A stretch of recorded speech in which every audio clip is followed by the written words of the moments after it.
Good morning, folks. It is just after 10 o'clock, 10:02 to be precise, on Tuesday morning, and this is day 4 of what was predicted to be the week from hell. 7 days plus of particularly strong winds and excessive rainfall. Now, we've been kind of lucky so far. The rainfall hasn't been what they were saying. Tomorrow, Saturday was supposed to be the biggie, with 35 millimeters predicted at one point. Wednesday, so tomorrow, was the other day that was predicted to be above 30 millimeters. But that seems to have dropped off. They're currently talking about 10, 11, maybe 12 millimeters. It varies depending on what time of day you look at the weather forecast. Now let's have a look at the tent. Here we go. Now, we've taken some extra damage. We've had issues with some of the patches and fixes that I tried to put in place, such as here, where I tried to use bin liners to patch a big hole in the tent. It kept most of the water out, in fairness, although it doesn't look pretty, and it is probably going to blow away soon. But the roof, the tarp on the roof has it's been remarkably stable the last couple of days, to be honest. The first few days, these pegs, these clamps that are holding everything in place were pinging off like nobody's business. But I made a few changes, and can you see here? I've actually pinned with a safety pin through the duct tape. I pinned this tarp to this tarp, and things have been a lot more stable ever since. I am going to have to release them a little bit and pull this all back down here a little bit. Look, you can see at the top it's kind of ballooning a little bit more. It should be more like that. But I haven't had to adjust anything for over 2 days. I'm a little bit loath to start messing, because what are the odds that I will secure it as well again as it has been? I'm just trying to find a pathway through the detritus. We have taken damage though, as I've said. Let's look down here. A couple of bits of this. I mean, look at this.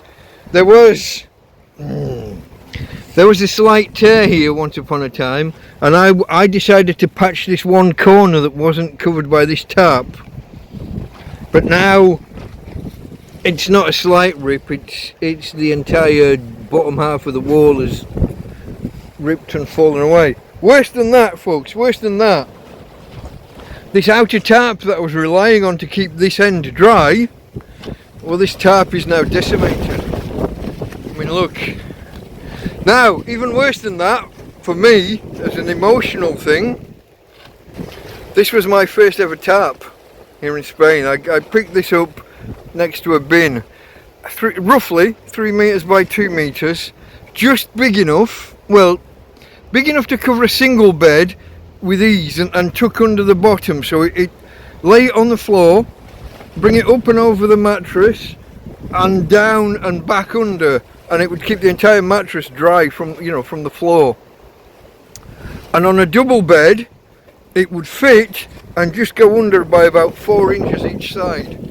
So when we were outside here with no real shelter, no tent, no nothing, it always had holes in it. It always had some of these holes have always been there from when I got it. As I said, I picked it up at a bin where the builder had enough of it and thrown it away. But I've had this now for,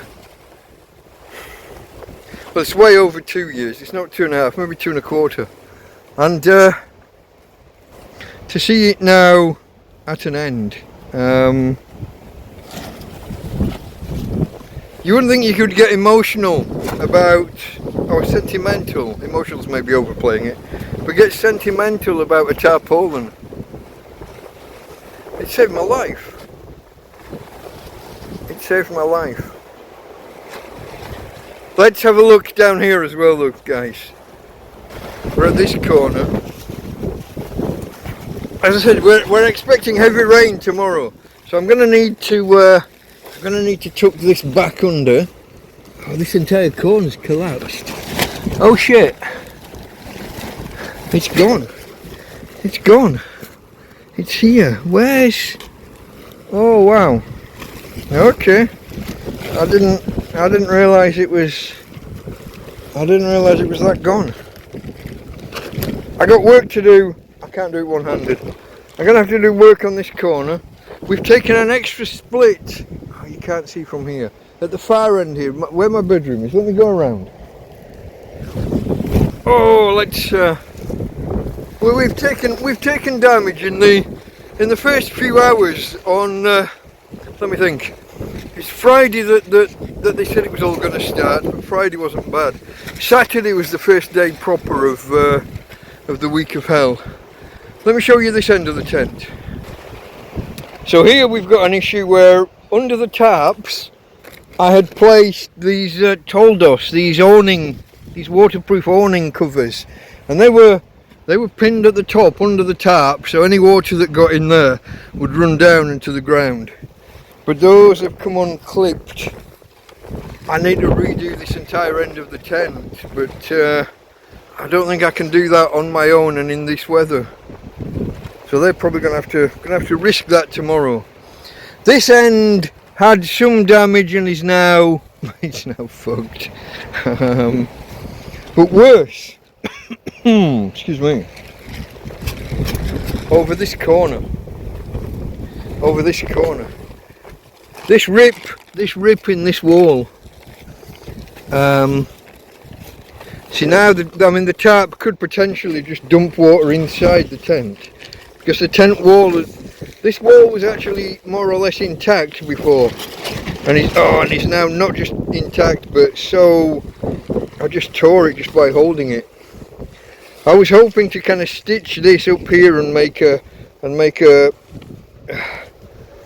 fist of it, make a go of it, but the fabric is so brittle. Look at that, I've got some cables that have come loose. Those will need retightening. This end needs, like I said, needs this toldos put in and up. It's going to need resecuring before tomorrow. Oh, and here's her ladyship. I put her inside the tent, which wasn't easy. She's broken the door. Cheers, Tina. Let's have a look here, folks. To try and keep some breeze out, I've just dried this towel. I'm just bringing this in, don't worry, it's not lying around here. I had clipped this bottom corner of the door and put the doggy in. I'd lifted her in and over it, and she's come out and through it. Look at her. Unstable as shit on her feet, can't move on her own without me supporting the back end. And yet when she wants, she gets out no problem. She's a little bugger. All the damage you see done to this tent, probably half of it was her. It's not the fucking weather, it's the dog.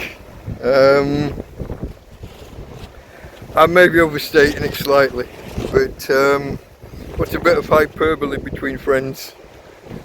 Okay folks, now I was fortunate. Yesterday morning I woke up and I was on 20% on the EcoFlow, 20% power.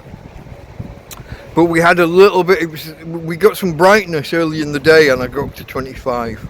Then in the afternoon we had almost sunshine.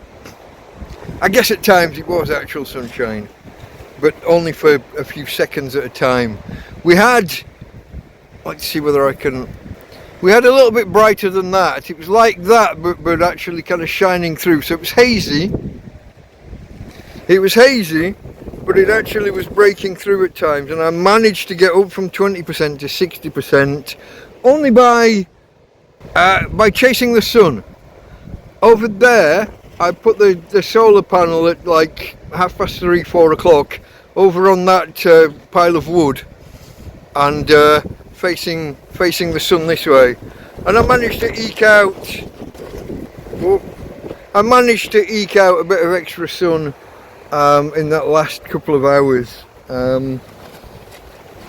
Right now we're down around 35%, but my phone needs a charge. That's going to take 10% of it probably. I need some sunshine today. Especially as tomorrow's going to be zero sunshine according to the forecast. Rain all day. Although they're showing the rain symbols, but it's like 20 or 30% each hour. But it's probably going to be overcast like this. We'll see, folks, we'll see. I will try, if the wind drops a little bit later, I will try and do some of these little bits of repair. This end especially I want to try and look at. If not, we might just have to hunker down and just see how things work out. We might just have to spend a day hoping the rain doesn't come into the tent too badly, and if it does, just put up with it and dry off the next day. I don't know. Anyway, folks, let's do the traditions.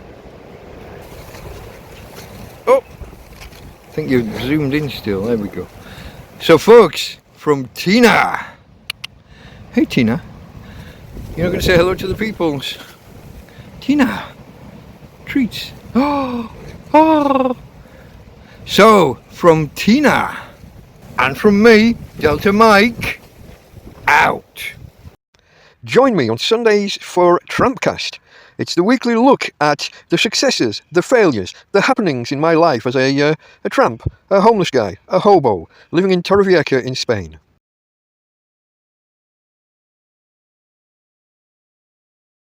Love to see you there, folks. Okay. Delta Mike, out.